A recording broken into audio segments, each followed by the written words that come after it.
la serie de estudios que traemos los jueves acerca de la primera carta del apóstol San Juan. Primera carta del apóstol San Juan.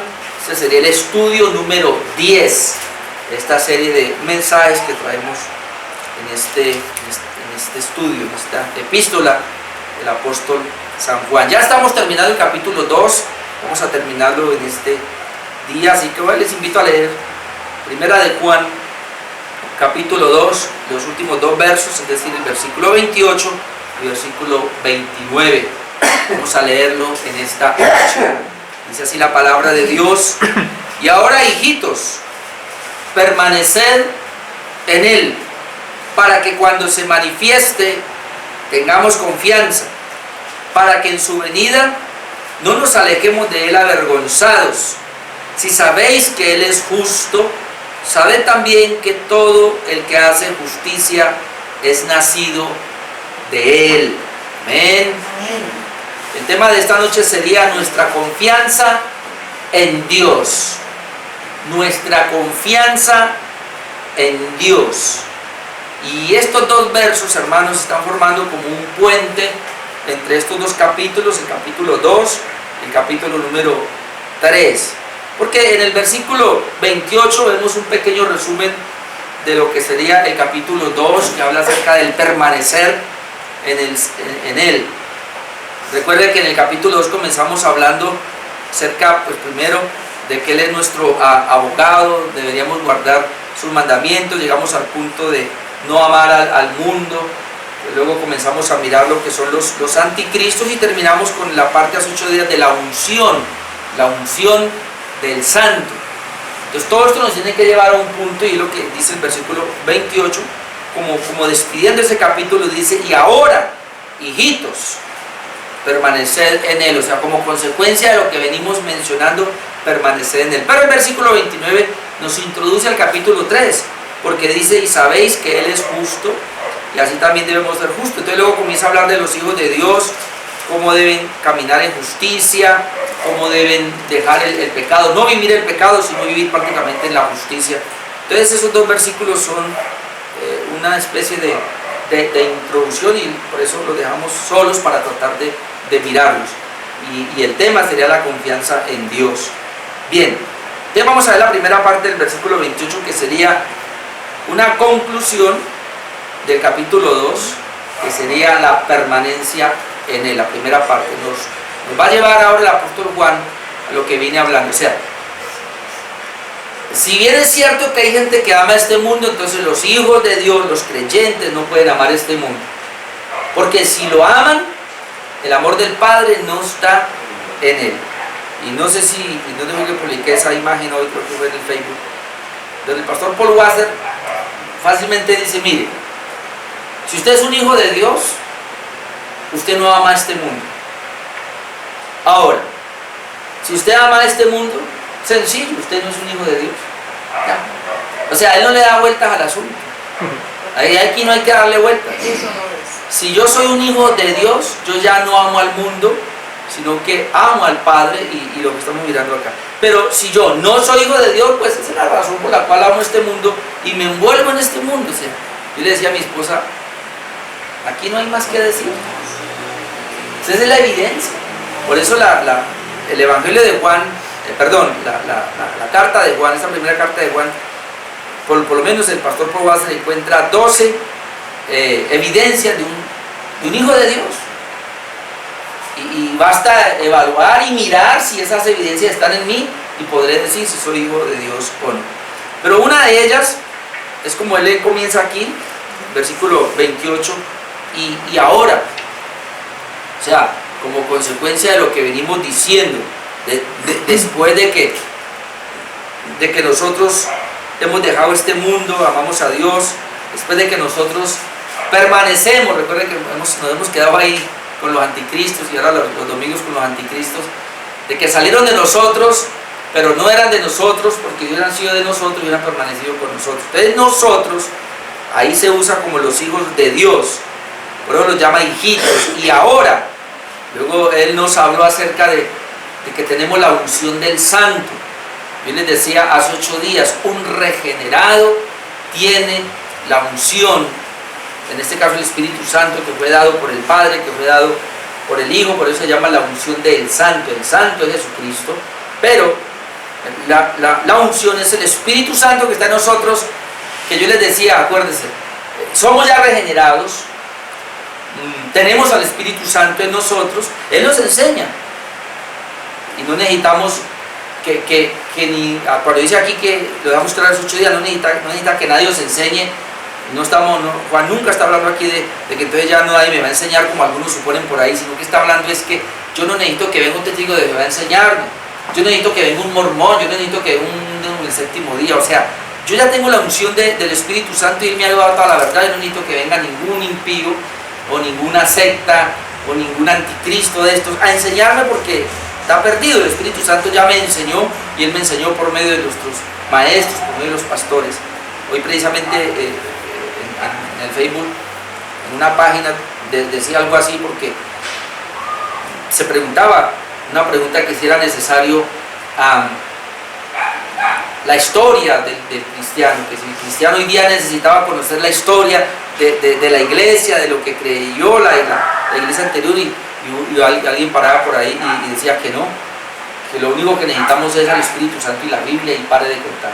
Entonces yo le contestaba muy amablemente diciéndole que necesitamos la historia del cristianismo, porque entonces como nosotros no somos los únicos, y yo no puedo creer lo novedoso, yo tengo que confiar sí en la palabra que tengo acá, sí en el Espíritu Santo que me guía, pero para eso llevamos 2000 años de cristianismo, y en esos 2000 años de cristianismo el Espíritu Santo ha venido enseñándole a estos hombres de Dios, ha venido enseñándole a la iglesia, y yo le explicaba, la iglesia se ha equivocado, y si nosotros conocemos dónde se equivocó, ¿para qué no nos vamos a equivocar? La iglesia ha tenido puntos muy buenos para nosotros defenderlos y estar en ellos.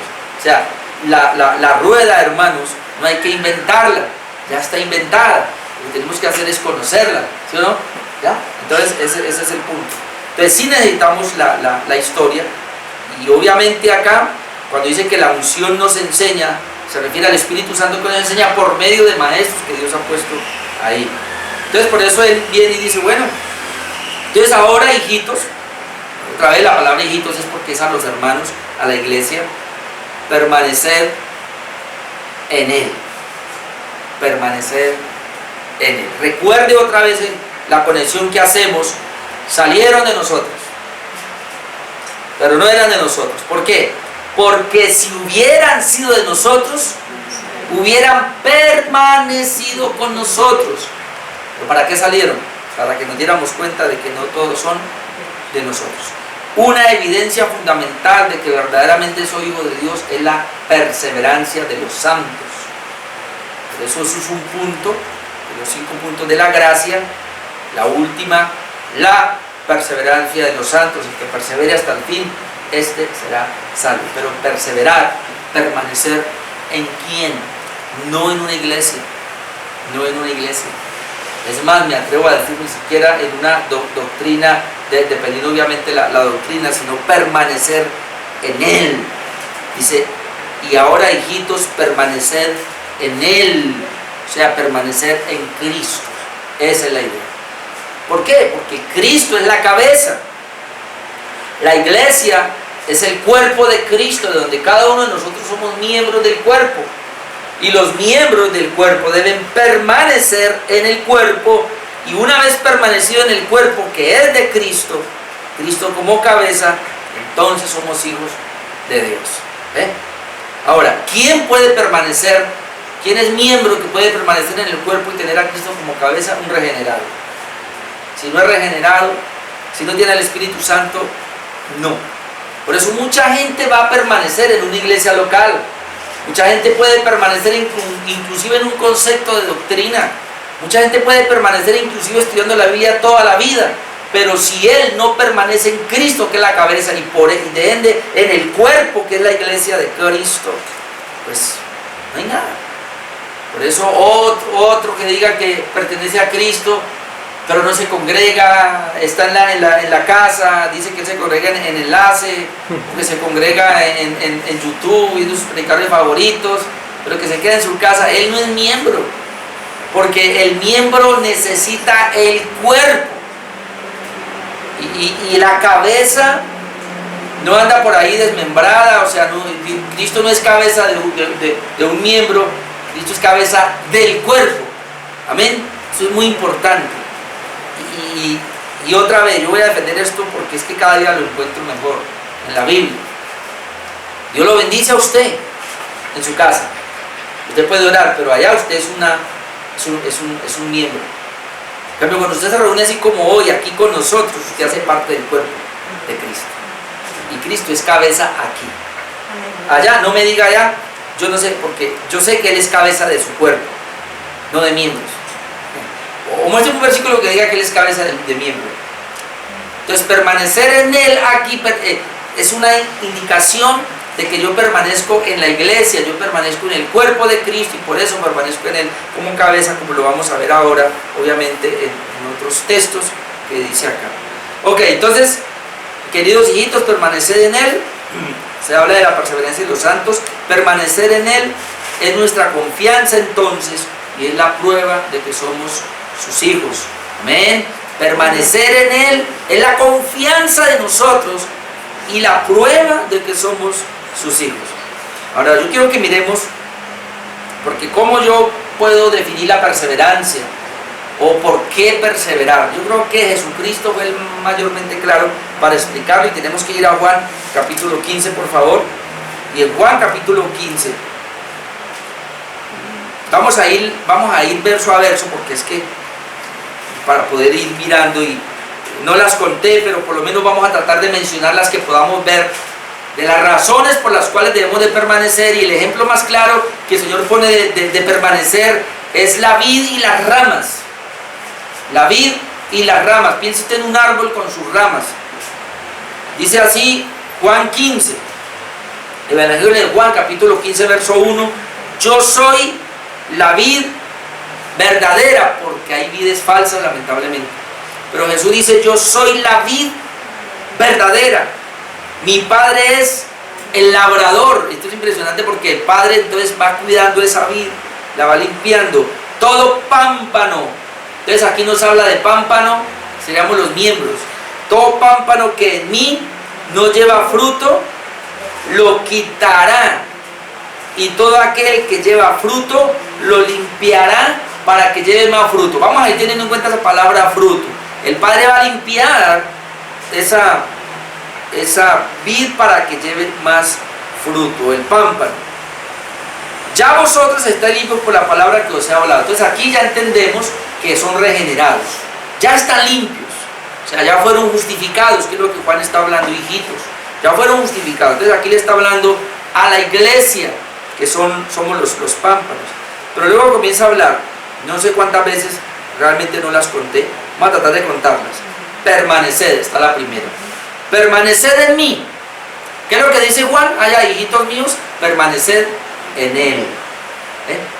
¿Para qué? Porque el tema es nuestra confianza en Dios. Si usted quiere tener confianza en Dios, y ahora vamos a ver confianza en qué punto, pero confianza en Dios de que es un hijo de Dios, confianza en Dios de que usted es un salvo, confianza en Dios de que cuando Jesucristo venga por su iglesia, usted se va con Él, entonces debe permanecer en Él. Entonces aquí dice: permanecer en mí, ¿y qué?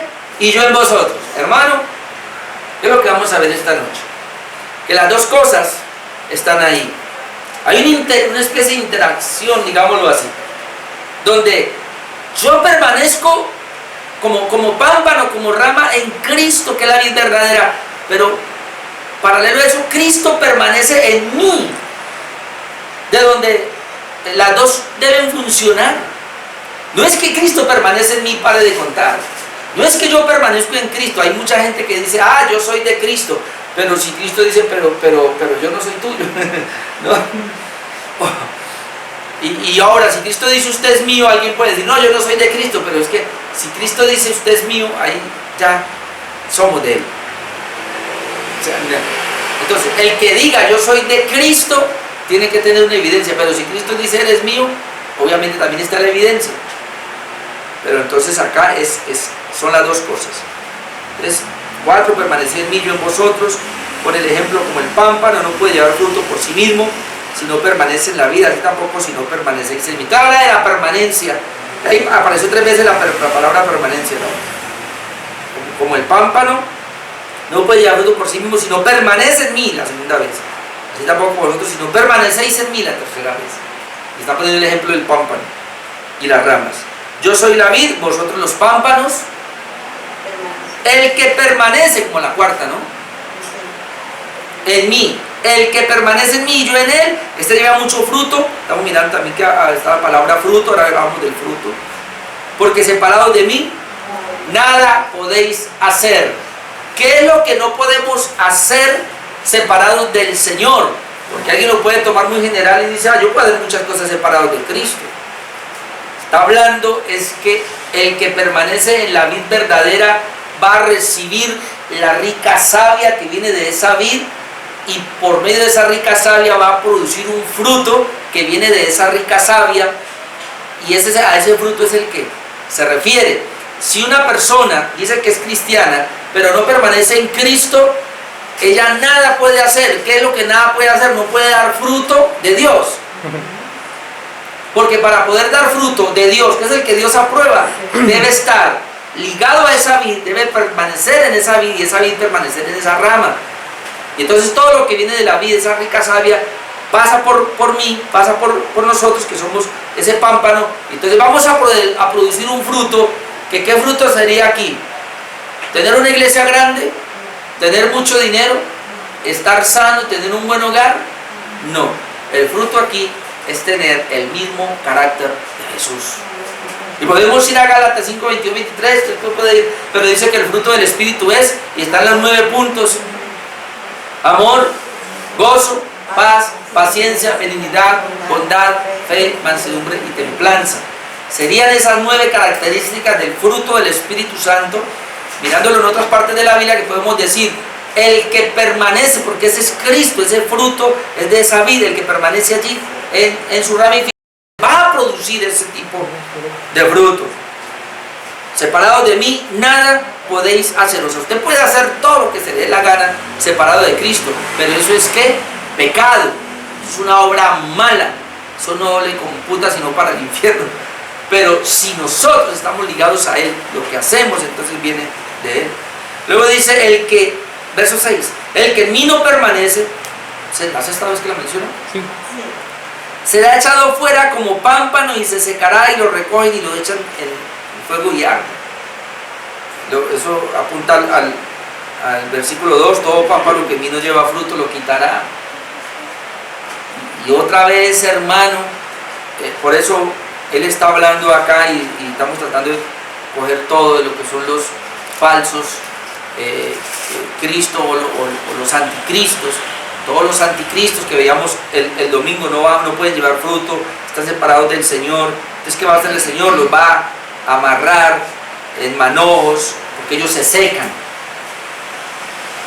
Uy, impactante esto: el que en mí no permanece será echado fuera como pámpano y se secará. O sea, un cristiano no está seco. Eso de que, yo no sé, hay personas que dicen, o sea, la vida cristiana es como agria, la vida cristiana es como aburrida, la vida cristiana es como, pesada. No, si para alguien la vida cristiana es pesada, seca, aburrida, es porque no está recibiendo de la rica savia que viene de la planta. Porque recuerde, Jesús como planta, Él está en una fuente de agua, como ese fruto, como cantábamos ahora: el Señor es mi pastor, nada me faltará, en lugares pastos me hará descansar. Y obviamente Él está en su verdor, y las ramas o los pámpanos que somos nosotros tenemos ese verdor, producimos el fruto, estamos vigorosos, estamos verdes. O sea, en nosotros hay una delicia, no tiene por qué haber resequedad. En cambio, el que no es, obviamente se reseca, los recogen, los echan en el fuego y arden. Este es verso 7, la 7ª vez, ¿no? Si permanecéis en mí, y aquí hay un punto, y mis palabras permanecen en vosotros. Ya hemos hablado del fruto. Quien permanece en Cristo da fruto, pero ahora un fruto sería que las palabras de Él permanecen en nosotros. Si permanecéis en mí y mis palabras permanecen en vosotros, ya van dos cosas: fruto, palabra. Tercero, pedid todo lo que queráis y os será hecho.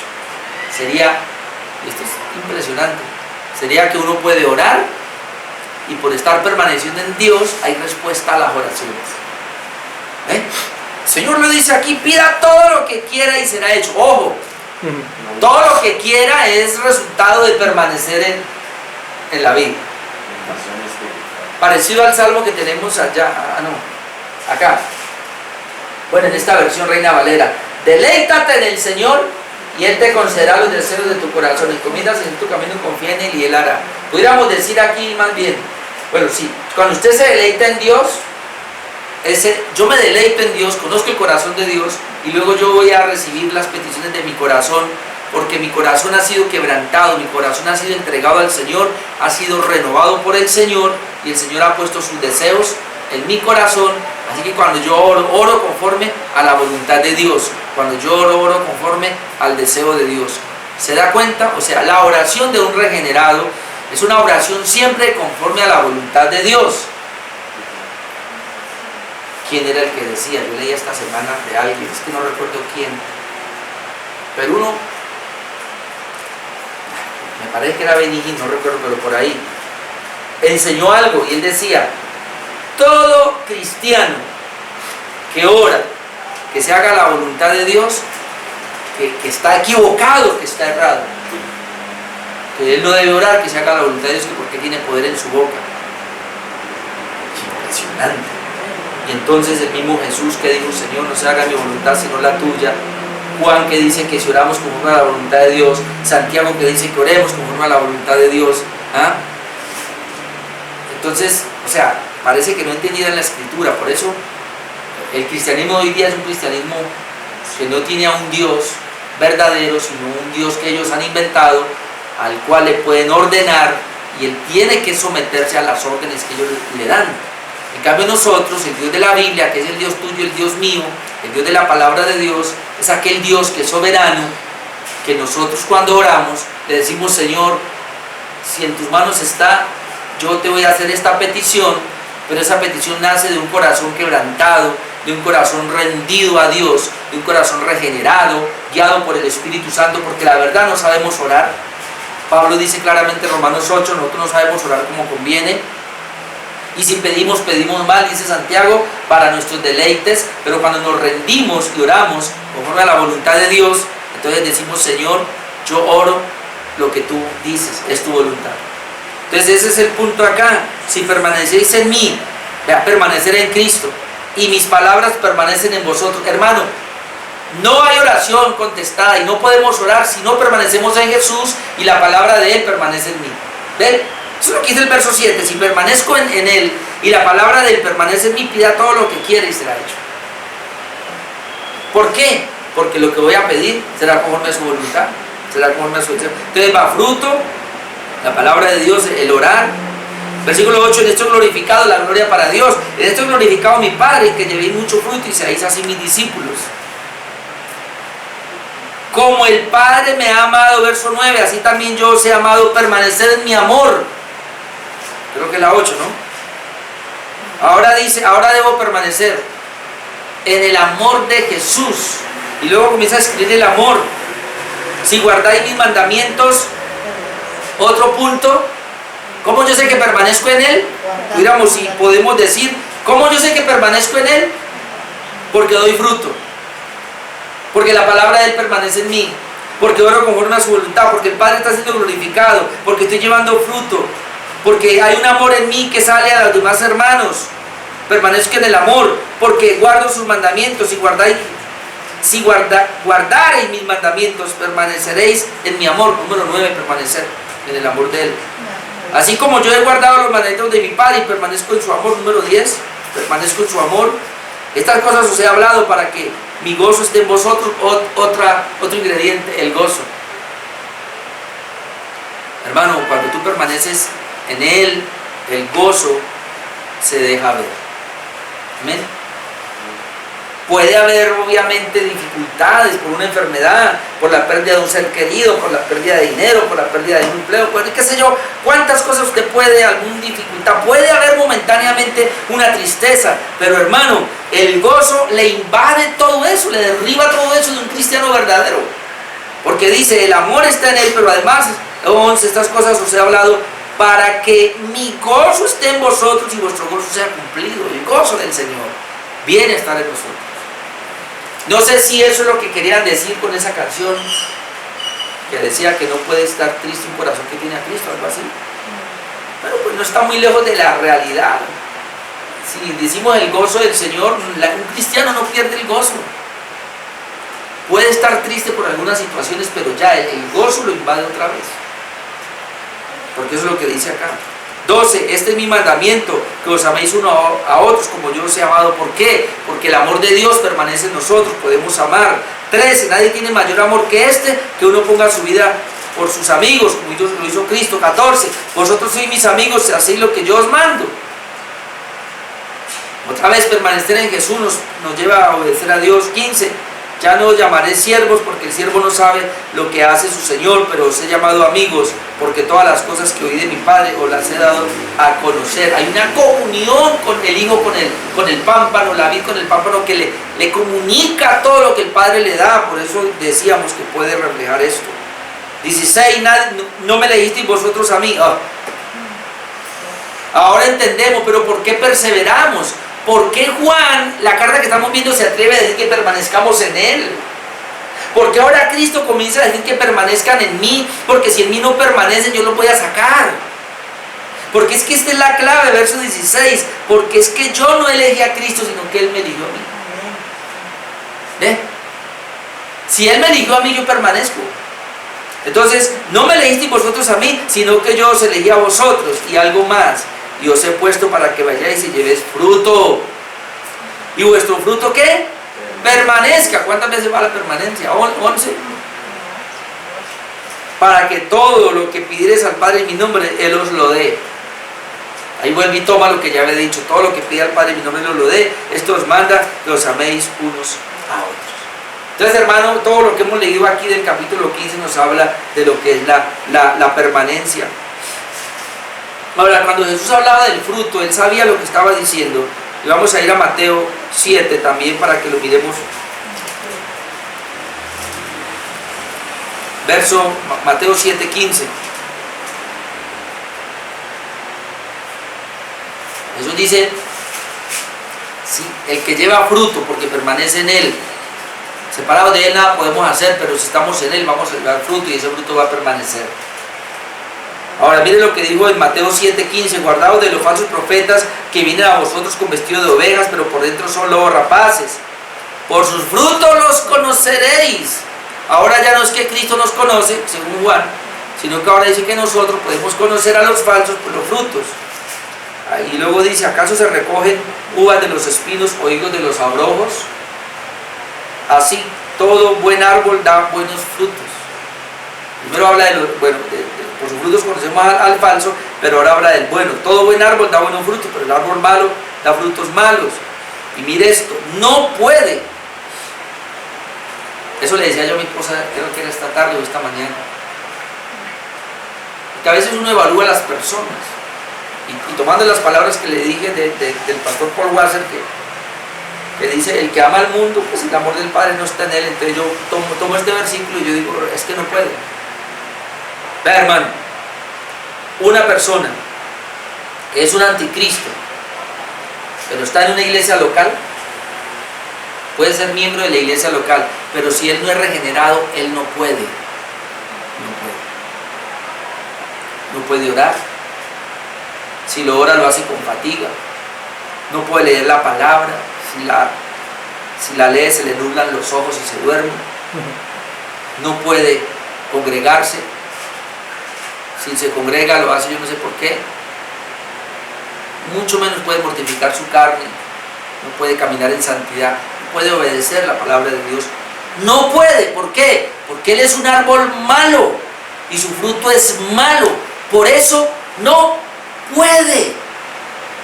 Eso dijo Jesús aquí, verso 18. No puede. el buen árbol dar malos frutos y el árbol malo dar frutos buenos. No puede. El árbol bueno, el justo, el regenerado, mire, cambio de corazón, tiene el Espíritu Santo, sí puede dar fruto para Dios, sí puede santificarse, sí puede orar, sí puede leer la palabra, todo lo contrario. ¿Por qué? Porque él tiene un nuevo corazón y porque tiene el Espíritu Santo que lo guía. Lo que tiene que hacerle es rendirse, como vamos a ver ahora. Porque todo árbol que no da buen fruto es cortado y echado fuera igual, así que por sus frutos los conoceréis. Ahora la última parte del verso, vamos otra vez a primera de Juan capítulo 2, versículo 28. Y ahora, hijitos, permaneced en él. Bueno, y nos demoramos un poco. ¿Para qué? Ya vimos por qué permanecer en él y vimos las consecuencias y todo. Pero ¿para qué? Para que cuando se manifieste tengamos confianza. Por eso el tema es la confianza en Dios. Tengamos confianza para que en su venida no nos alejemos de él avergonzados.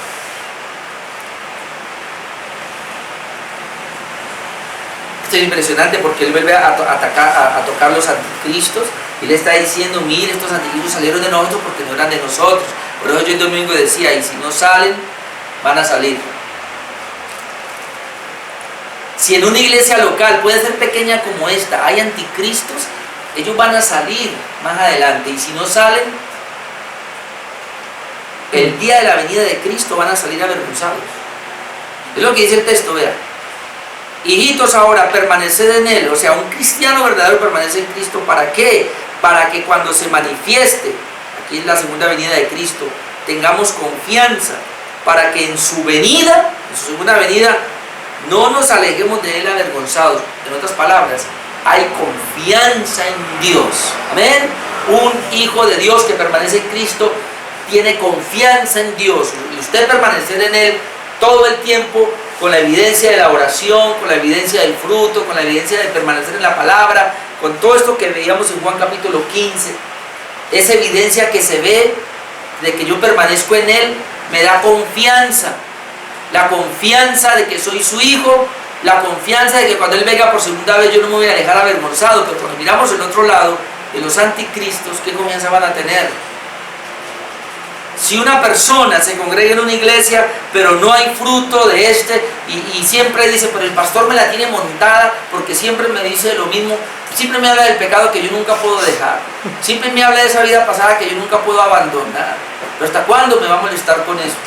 Bueno, pues entonces usted tiene problemas cuando Cristo venga, porque va a alejarse avergonzado. Aquí es positivo. Tengamos confianza para que en su venida no nos alejemos de él avergonzados. Y lo que él está diciendo es: otros no van a tener confianza y cuando él venga se van a alejar de él avergonzados. Por eso nosotros hablamos aquí fe y arrepentimiento para una conversión. Usted debe creer en Jesús, usted debe arrepentirse de ese pecado, decirle: Señor, ya no más al mundo. Yo te pido perdón por mi vida pasada. Por favor, Dios mío, hazme una nueva criatura. Quiero ser una nueva persona en ti. Ayúdame a caminar contigo. Perdona todos mis pecados. Me arrepiento de todos mis pecados. Tengo fe en ti, de que en la cruz tú pagaste la deuda de mis pecados. Cuando usted hace eso verdaderamente, de corazón, con sinceridad, usted no se va a alejar de él avergonzado en aquel día. Eso es lo que él está diciendo acá. Creo que sí alcanzo, pero no lo voy a hacer yo. Alguien, por favor, busque Primera de Tesalonicenses 4:13. Primera de Tesalonicenses 4:13, y con voz de mando, por favor, lea hasta el 5:11. Y que vamos todos allá, pero alguien me va a leer esa, pues me va a colaborar ahí. Primera de Tesalonicenses 4:13. Vamos a leer hasta el 5:11, que es la garantía de que no nos vamos a alejar avergonzados. ¿Qué dice, por favor? Tampoco queremos, hermanos, que ignoréis acerca de los que duermen, para que no os entristezcáis como los otros que no tienen esperanza. Porque si creemos que Jesús murió y resucitó, así también traerá Dios con Jesús a los que durmieron en él. Por lo cual os decimos esto en palabra del Señor, que nosotros que vivimos, que habremos quedado hasta la venida del Señor, no precederemos a los que durmieron, porque el Señor mismo, con voz de mando, con voz de arcángel y con trompeta de Dios, descenderá del cielo, y los muertos en Cristo resucitarán primero. Luego nosotros, los que vivimos, los que hayamos quedado, seremos arrebatados juntamente con ellos en las nubes para recibir al Señor en el aire, y así estaremos siempre con el Señor. Por tanto, alentaos los unos a los otros con estas palabras. Pero acerca de los tiempos y de las ocasiones, no tenéis necesidad, hermanos, de que yo os escriba, porque vosotros sabéis perfectamente que el día del Señor vendrá así como ladrón en la noche, que cuando digan paz y seguridad, entonces vendrá sobre ellos destrucción repentina, como los dolores a la mujer encinta, y no escaparán. Mas vosotros, hermanos, No estáis en tinieblas, para que aquel día os sorprenda como ladrón. Porque todos vosotros sois hijos de luz e hijos del día, no somos de la noche ni de las tinieblas. Por tanto, no durmamos como los demás, sino velemos y seamos sobrios. Pues los que duermen, de noche duermen, y los que se embriagan, de noche se embriagan. Pero nosotros, que somos del día, seamos sobrios, habiéndonos vestido con la coraza de fe y de amor, y con la esperanza de salvación como yelmo. Porque no nos ha puesto Dios para ira, sino para alcanzar salvación por medio de nuestro Señor Jesucristo, quien murió por nosotros para que ya sea que velemos o que durmamos, vivamos juntamente con Él. Por lo cual, animaos unos a otros y edificaos unos a otros, así como lo hacéis. Qué bendición, ¿no? Qué promesa. Esto es para gente que es hija de Dios, que permanece en Él, que no se va a alejar avergonzada en aquel día, porque Él no vive en tinieblas, como dice acá. Él es una nueva criatura, es una persona que ha sido regenerada, que ha sido cambiada por Dios, que el Espíritu Santo la está moldeando y cada día se parece más a Jesús. Vive en santidad, a eso es que se refiere esta parte. Y el último verso, el conocimiento del carácter de Cristo evidenciado en sus seguidores. Versículo 29 de Primera de Juan 2, que sería para entrarnos a lo que vamos a ver ya dentro de 8 días de la conducta de los hijos de Dios. Versículo 29. Si sabéis que Él es justo, sabed también que todo el que hace justicia es nacido de Él. Antes de darle otras citas que tengo acá, porque ya no alcanzamos a ir a esas citas, se lo quiero explicar un poco. Si sabéis que Él es justo, o sea, las personas que recibieron la carta del apóstol Juan, ellos sabían que Jesús es justo. Y en varios textos hay, y usted puede buscar después Hebreos 4, 14 al 16, que dice que en Él, semejante a nosotros en todo, pero sin pecado. Usted puede buscar Primera de Pedro 2, 21 al 25, donde dice que el Señor soportó todo, lo abofetearon, todo lo que le pasó a Él, sufrió, pero dice que nunca hubo engaño en su boca, nunca pecó. Habla de la santidad de Jesús. Entonces, por eso dice acá, si sabéis que Él es justo. Esta gente sabía que Jesús es justo, nosotros sabemos que Él es justo. Entonces, si eso yo lo sé, sabed también. ¿Ve? Él pregunta, ¿cuántos saben que Jesús es justo? Todos. Amén, Él es justo. O sea, Él no cometió pecado. Bueno, si usted sabe que Él es justo, sepa también esto, que debe saber también que todo el que hace justicia es nacido de Él. ¿Ve? Si la iglesia sabe que Él es justo, ¿qué más debemos saber? Mire lo que dice el texto. Sabed también que todo el que hace justicia es nacido de Él. En otras palabras, el que ha nacido de Cristo, se ha sido regenerado por Dios, Él practica la justicia, porque Jesucristo es justo. Ahí no entra lo que sería la santidad, y este texto, yo no sé qué van a hacer aquellos antinomianos, de verdad que no sé cómo van a cuadrar este pasaje, pero el pasaje diría más o menos así. Vean, Jesucristo es justo. ¿Qué quiere decir eso? Fue el único hombre que guardó perfectamente la ley. Nunca quebrantó la ley. Él es justo. Ok. Si ustedes saben que Él es justo, sepan también, lo deben de saber, que el que es nacido de Él hace justicia. ¿Qué es hace justicia? Hace lo mismo que Jesús hizo por ser justo. ¿Qué es eso? Guardó la ley. Qué pasaje tan impresionante. Yo lo miro y trato de leerlo al derecho y al revés, de la mitad para atrás, para adelante, y todo me concuerda, y lo que yo puedo ver acá es: Jesucristo es justo. ¿Qué es eso? Guardó la ley perfectamente. Entonces hay unos que han sido regenerados, ¿verdad? Los hijos de Dios son regenerados. Nosotros, como dice, no los anticristos, sino nosotros los que quedamos somos regenerados. ¿Qué debemos saber? Que por ser regenerados hacemos lo mismo que hizo el justo. Practicó la justicia. ¿Eso no es lo que dice el texto? Leámoslo otra vez. Si sabéis que Él es justo, sabed también que todo el que hace justicia es nacido de Él.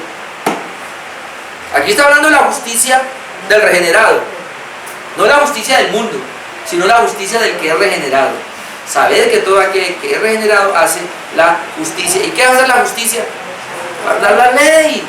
Guardar la ley es el tema que vamos a comenzar nosotros en 15 días en el seminario. El tema es el Evangelio y la ley de Dios. Eso va a ser impresionante porque hay unos materiales que ya estamos, que queremos, porque la idea es: ¿por qué tanto antinomiano? ¿De dónde ha salido esto? ¿De dónde han salido hoy personas, pastores, iglesias enteras, creencias enteras, que porque ya no estoy bajo la ley sino bajo la gracia, entonces no debo de guardar la ley, y tomamos como por muy livianito? Ya por eso mucha gente ni respeta pues el día del Señor, ni respeta pues los mandamientos de Dios, que porque estoy en una gracia. Eso se llama una gracia barata. Por eso yo estoy deleitándome en ese tema que vamos a ver, porque vamos a dar en el grano por qué nosotros, como hijos de Dios, debemos guardar la ley, los 10 mandamientos a cabalidad. Porque somos regenerados, obviamente. Una persona que no es regenerada no va a poder con la ley. Tenía 2 pasajes más, ya no alcanzo a ir allá, usted lo va a leer, pero el nacido de Dios, o el que ha sido engendrado por Dios, dice Efesios 4, puede leer desde el 17 hasta el 25, todo esto, que nacimos en justicia y en santidad de la verdad. El nuevo nacimiento fue en la justicia, y el nuevo nacimiento fue en la santidad de la verdad, de tal manera que si yo nací en justicia y en santidad, debo vivir en esa justicia y debo vivir en esa santidad. Y Colosenses 3, del 5 al 17, después lo puede leer, Colosenses 3, del 5 al 17 nos dice que nuestro nuevo nacimiento, regeneración, tiene la imagen de Cristo. Dice que fuimos engendrados en la simiente de Él, de manera que es imposible no manifestar el carácter justo de Cristo. Eso es lo que está diciendo Juan. Si una persona nació de nuevo, si una persona nació del Espíritu, y por eso permanece en Cristo, está ligada a Cristo como la rama a la vid, o como el pámpano a la vid, es imposible que no manifieste su rica savia. En otras palabras, hermano, si yo soy cristiano, si alguien dice que es cristiano, no es porque lleva un rótulo, no es porque lleva un título, un nombre, no, sino porque él está ligado a Cristo. Un cristiano está ligado a Cristo y él respira a Cristo, él ve a Cristo, él habla a Cristo, él siente a Cristo, todo es Cristo, porque él es cristiano, no puede otra cosa. Pero una persona que dice que es cristiano solo porque va a una iglesia, pero vive como un impío, él es un mundano, él no es ningún cristiano. Un cristiano está unido a Cristo y es uno con Él. El que se une a Cristo dice que es un espíritu con Él, uno con Él. Así que sus pensamientos son Cristo, su conducta es Cristo. Cada día se parece más a Cristo, y ese es el punto de la santidad. Y quiero terminar con esto. Aquí hay una orden, hermano. Y la orden es a permanecer en Él, por una sencilla razón: porque aunque somos regenerados, mire esto, aunque soy regenerado y tengo un nuevo corazón, estoy dispuesto a caminar, aunque tengo el Espíritu Santo que es el que me guía y me ha dado todos los medios de gracia para poder caminar en Él, hay algo todavía, y es que yo no soy glorioso, no soy glorificado. Todavía tengo una naturaleza carnal y pecaminosa en mí que me quiere arrastrar a hacer lo malo, y ahí es donde yo tengo que pararme, amortiguar la carne. Hablando de amortiguar la carne, al final entre unos libritos que no lo tiene de que es como amortiguar esa carne. Entonces, hay gente que se vuelve perezosa, hay algunos cristianos que se vuelven perezosos en cuanto a eso. Son salvos, pero se vuelven perezosos. Por eso Juan tiene que decir, permanezca en él, a ver, vamos, pilas, despertemos. Pablo tiene que decir, ahora leíamos en Tesalonicenses, no estamos en la oscuridad como para, ahora somos hijos de luz para caminar en la luz, no somos de las tinieblas para estar en tinieblas. O sea que diariamente tú y yo tenemos que revisarnos y decir, listo, yo estoy en la vida, debo permanecer en él, porque si me zafo, pues voy a irme a la parte mundana. Entonces eso es lo que nos toca día a día, hermanos. Permanecer en él implica entonces cada día un contacto con él en oración, un contacto con él en la intimidad de la palabra, un contacto con él en cuanto a la congregación, hermano. No debe pasar un día, por favor, sin nosotros leer la palabra, no debe pasar un día sin nosotros tener comunión con él y aprovechar los medios de gracia que él nos deja como el culto para nosotros evidenciar que somos de Cristo. Y así tendremos entonces nuestra confianza en Dios. Amén. Que Dios les bendiga esta noche. Amén.